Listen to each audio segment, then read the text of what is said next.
বন্ধুরা ভিডিওটা দেখেন, টেকনোলজি কিরকম না উন্নত হয়েছে। এখন দেখেন এই রোবট মেশিনটা দিয়ে গাড়ির মধ্যে পেট্রোল পাম্পে পেট্রোল ভরাচ্ছে। দেখেন গরিবের আগে যাও অল্প কাম ধান্দা করে খাইতো, এই জায়গায় কাজ করে খাইতো, তাদের কাজও এখন বন্ধ হয়ে গেল।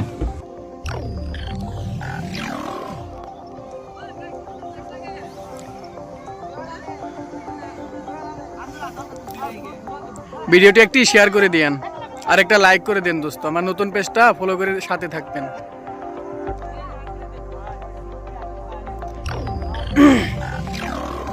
ওরে বাপ রে,